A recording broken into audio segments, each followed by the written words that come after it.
Hi, welcome to Celeste's Test Kitchen. Today we're making treats for people's best friends, our dogs. So I've got my oven set to 350 degrees. I have my ingredients ready to go. I have my recipe. So here we go.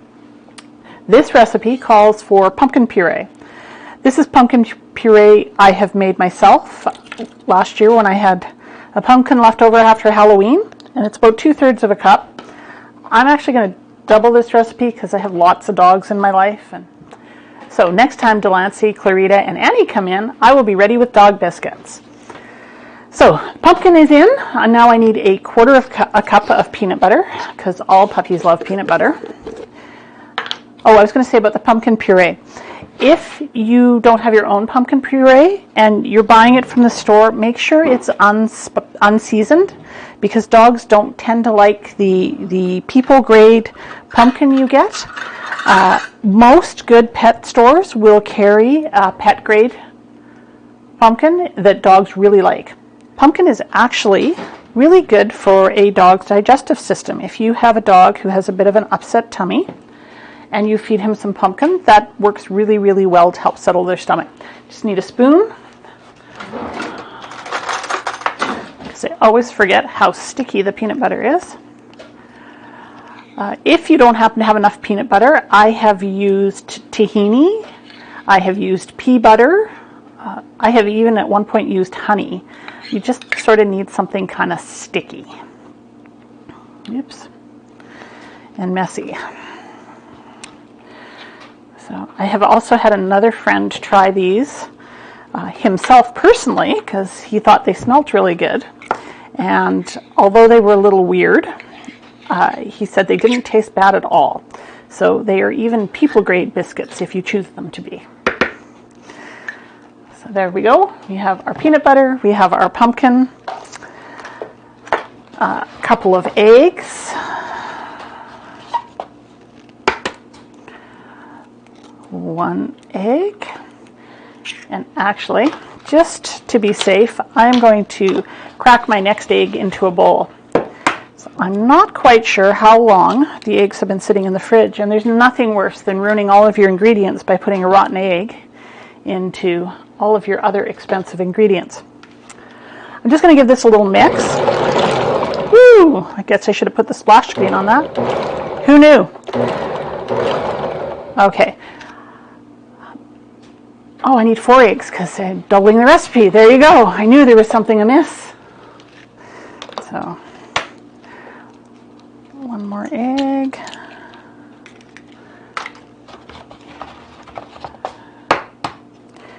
Two more eggs.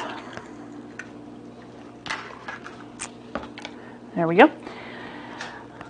Again, with this recipe, if you forget something, if you're a little light on something, as long as you can get it to come together in a solid dough, it really doesn't matter. So that's, other than the flour, that's pretty much the end of the basic recipe I had. I, however, have a dog with a discerning palate who only likes to have like special treats in them. So I'm going to add a little bit of bacon, because what dog doesn't like bacon? I've often done it with bacon grease. I have done it with leftover bits of steak, any leftover bits of pork. Even one night we did leftover seafood in it. I've also got a little bit of Parmesan cheese that's a bit dried out from another food demo I did. So I'm going to add some Parmesan in there because who doesn't like a little stinky cheese? You can add spices, but I'm kind of reluctant to because really your dog doesn't really need spices, and some of those things like garlic powders and onion powders, depending on how finicky your dog's digestive system is, aren't really good for your dog. So this time I am going to get my splash ring so that I don't wind up wearing the dog biscuit. Even washed it in anticipation of this moment. And then I did the fridge clean out. And so I've got a little bit of triticale flour that I will add, and I'll just keep mixing and adding flour until it starts to form a dough.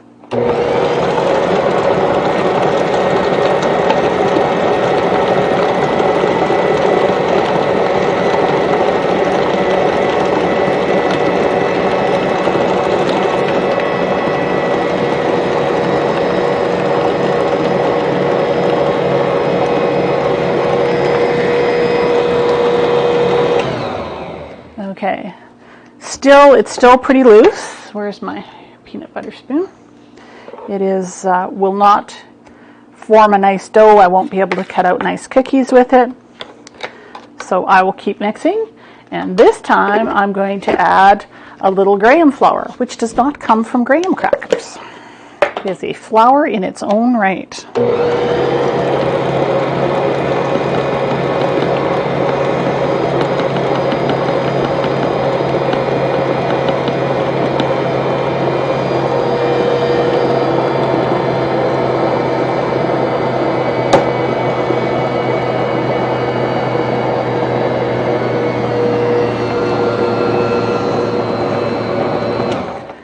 There we go. We're starting to get a good dough now. With this dough, it doesn't require gluten. You don't have to develop glutens. You can use any kind of flour you want. So if you have a dog that's gluten intolerant, you are more than welcome to use a gluten-free flour or an alternative flour like almond flour, or I could have used a faba bean flour.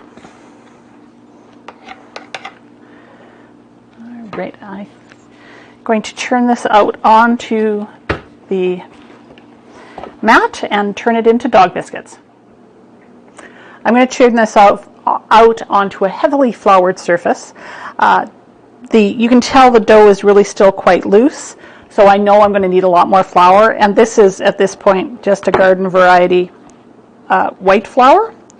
And of course I had to take the spatula that wants to come apart, so that always makes life a little more exciting. Cooking on the edge.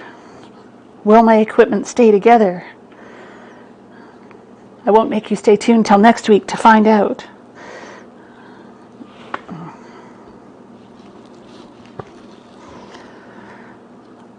Oh, it smells oh so peanut buttery. If you use something like tahini, you won't get the heavy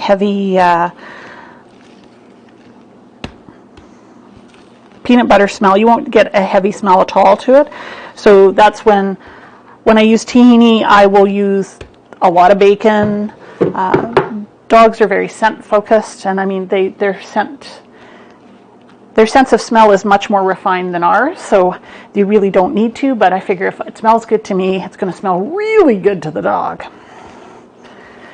So I'll just knead this into a firmer dough. I want my dog treats to hold a shape. The other thing about this is it's going to be very, very fatty with all that peanut butter in it. So it will take a lot of flour. I did put my bacon in. I'm just not seeing my bacon. So. And that's the other thing. When this cooks, the fat in the bacon's going to start rendering out. So if they're a little dry, they won't be by the time they're done baking.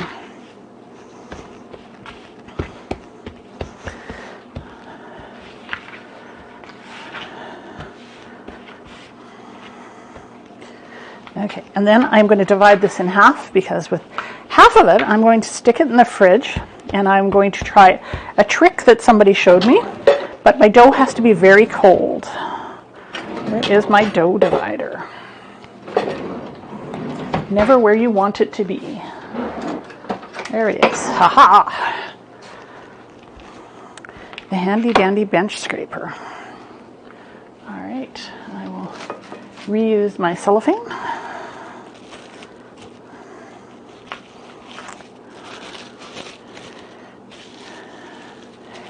And stick this in the freezer so it firms up a little bit. Oh, setting it on top of my ice cubes to make them taste funny. All right. Soak up the rest of the flour.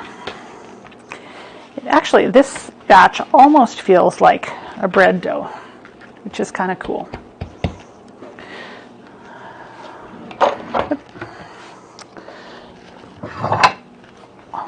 Out comes the rolling pin.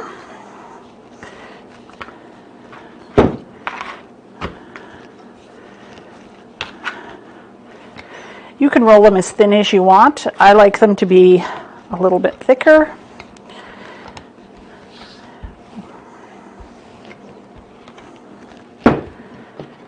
and 1 dog biscuit.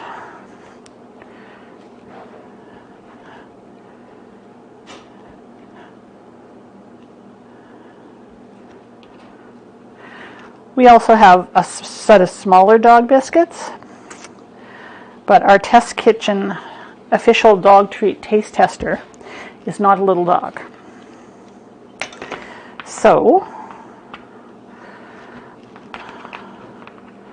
Lily prefers a bigger biscuit. Yeah, there we go.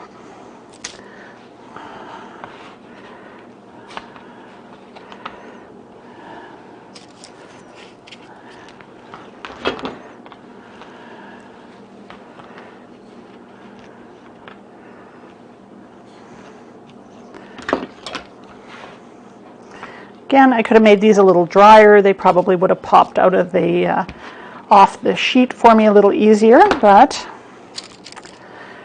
fortunately, well, Silly Lily has a fairly discerning palate. She doesn't have a really strong aesthetic, so as long as it tastes good, she's not real picky about what it looks like.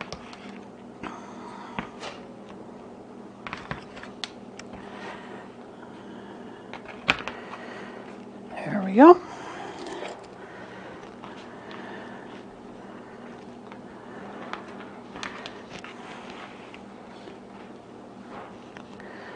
That one. I will run all of these together. Put a little more flour down because everything's starting to stick a little bit. It's funny how when you start doing these things, your nose gets itchy.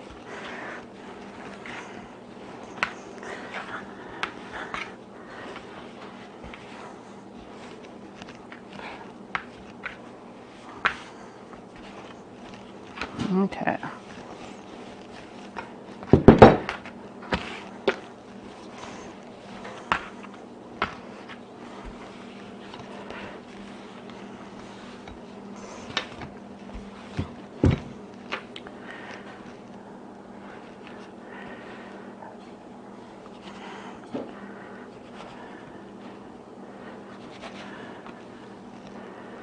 And get one more in here.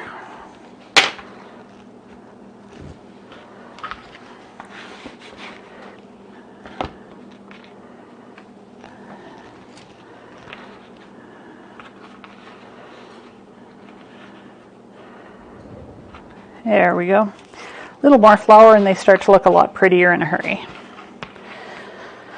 So this is also a very forgiving recipe, so if you don't like the shape of them, you can mix it all together again and start all over. It is totally up to you. Ooh, and I think we'll be able to do it again one more time.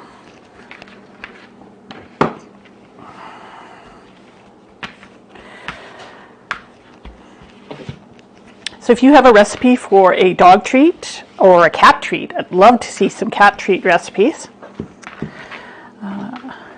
Cats tend to be a lot more finicky about their treats, or at least my cat is, although I suppose if I put catnip in it, he'd go crazy for it. If you want to call my cat from anywhere, all you have to do is shake the catnip container and away he comes.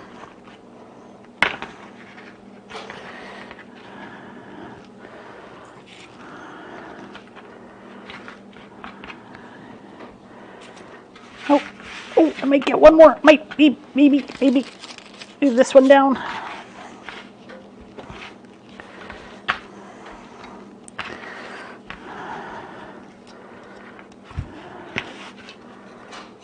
Okay, make it a little longer.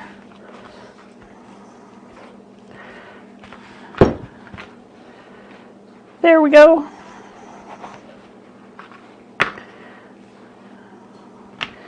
Get one more. Excellent. So I'll just wash my hands quick.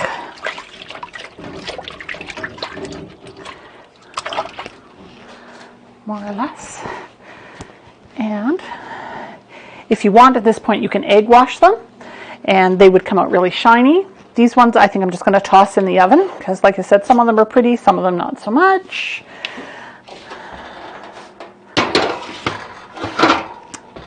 and we'll let them bake for about 15 or 20 minutes. Here's our first batch of dog biscuits out of the oven. Like I said, some of them aren't all that pretty, but your dog's probably not going to be all that picky. Anyhow, we'll even take one of the ugly biscuits over to our taste tester, Lily, and see how she feels about them. All right, Lily, here's your big moment. Treat?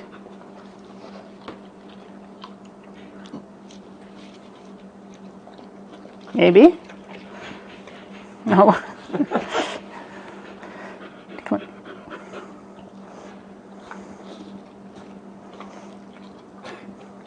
Maybe? Maybe it's okay? Smaller bits, perhaps? Dainty, your lady who can't keep her crown on straight? There you go. Oh, there we go.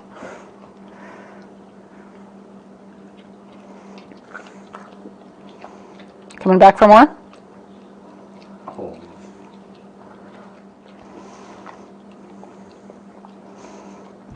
Here we go. What do you think, Lily? Is that a 2 paws up?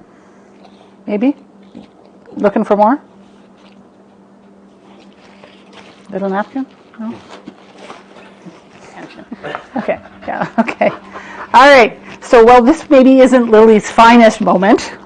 Another dog treat. Clearly, the dog treats are ahead. Join us again for our next video.